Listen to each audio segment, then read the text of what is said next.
Hello, you are watching Shalom World News. I'm David Kerr from Lansing in Michigan, and here are your latest news headlines from around the world.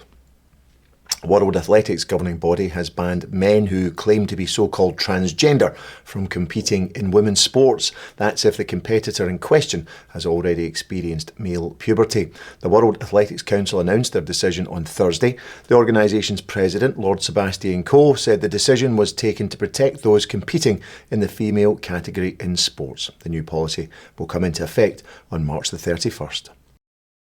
Former political prisoners and deported human rights activists from Nicaragua have given their testimony to the US Congress. The evidence sessions took place on Wednesday morning. Present at the Rayburn office on Capitol Hill were members of the House Subcommittee on Western Hemisphere and the Subcommittee on Global Health, Human Rights and International Organisations. Those giving evidence described human rights abuses by the left-wing Sandinista regime in Nicaragua, including the systematic targeting of Catholics, with one witness labelling it an unholy war against the church. Among the witnesses were Juan Sebastian Chamorro, the former presidential candidate who is opposed to the government of President Daniel Ortega. Among others were human rights activist Bianca Jagger and the scholar and activist Felix Maradiaga. Meanwhile, the Nicaraguan Center for Human Rights has denounced that 40 days after being sentenced to prison, the whereabouts of Bishop Rolando Alvarez of Matagalpa remains unknown. The 56-year-old bishop's health is understood to be in a precarious state, and yet the Nicaraguan authorities are remaining silent about his whereabouts. An outspoken critic of the government, Bishop Alvarez was charged with treason, undermining national integrity and spreading false news, amongst other charges. He was subsequently sentenced to 26 years in prison and stripped of his Nicaraguan citizenship. A new law permitting families to use state funding to pay for private school tuition, in-home tutoring and other educational costs looks set to be approved in the state of Florida. The universal school choice legislation was passed by the Florida Senate on a 26-12 vote on Thursday and has now been sent to Governor Ron DeSantis' desk for approval. Florida will now become the fourth state to implement a universal school choice program this year, the others being Utah, Iowa and Arkansas. Florida Governor DeSantis has already stated that he intends to sign the bill into law. A school district in Utah has confirmed that it is reviewing a complaint from a parent alleging that the Holy Bible should be banned from school libraries on the grounds that it contains inappropriate sexual content for children.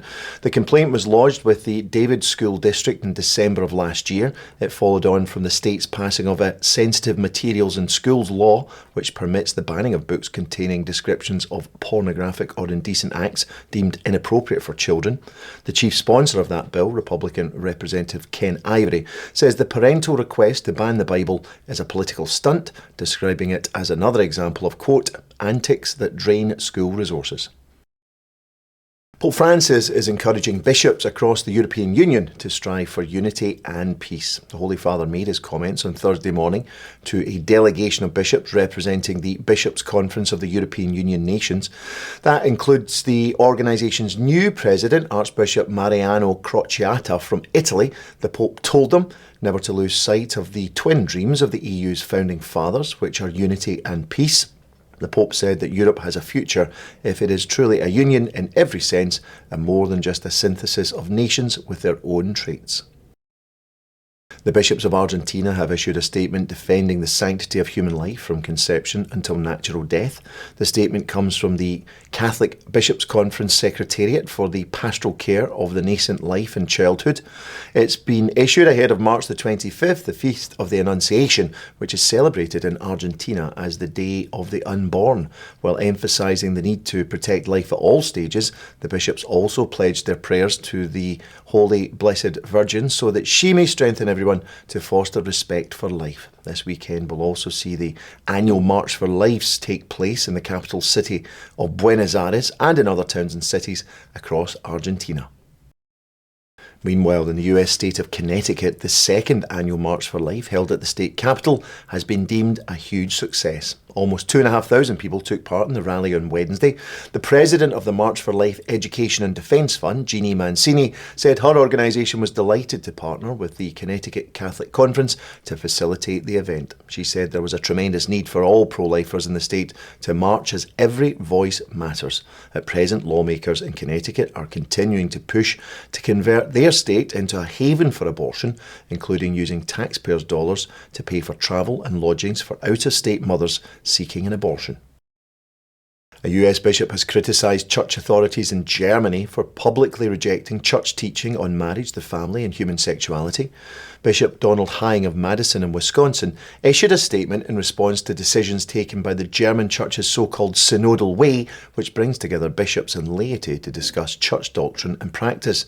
Despite warnings from Pope Francis, the group recently voted to approve the blessing of homosexual unions, the ordination of women and an acceptance of so-called transgenderism. Bishop Hying described the decisions as shocking and an absolute first in the history of the modern church that a national conference, he said, would reject fundamental aspects of church teaching and practice. Bishop Hying says that no one has the authority to change church teaching and is now calling for prayers for the church in Germany. Israel's Prime Minister says the nation's parliament will not proceed with any bill against the Christian community in the country. Benjamin Netanyahu made his declaration after two ultra-Orthodox Jewish lawmakers advanced a bill that seeks to prevent evangelization and the distribution of Bibles and other Christian literature. Prime Minister Netanyahu, though, says the Knesset will not proceed with the bill. Finally, Archbishop Jose Gomez will lead a 6-mile-long Eucharistic procession through Los Angeles this Saturday. The procession will start with Holy Mass at the Mission San Gabriel Church. The historic building suffered a devastating arson attack 3 years ago, but has now been rebuilt and restored.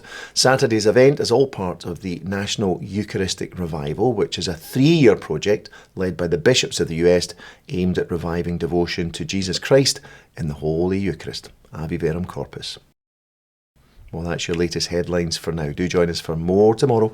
You can also join us at swnews.org for news updates. Shalom.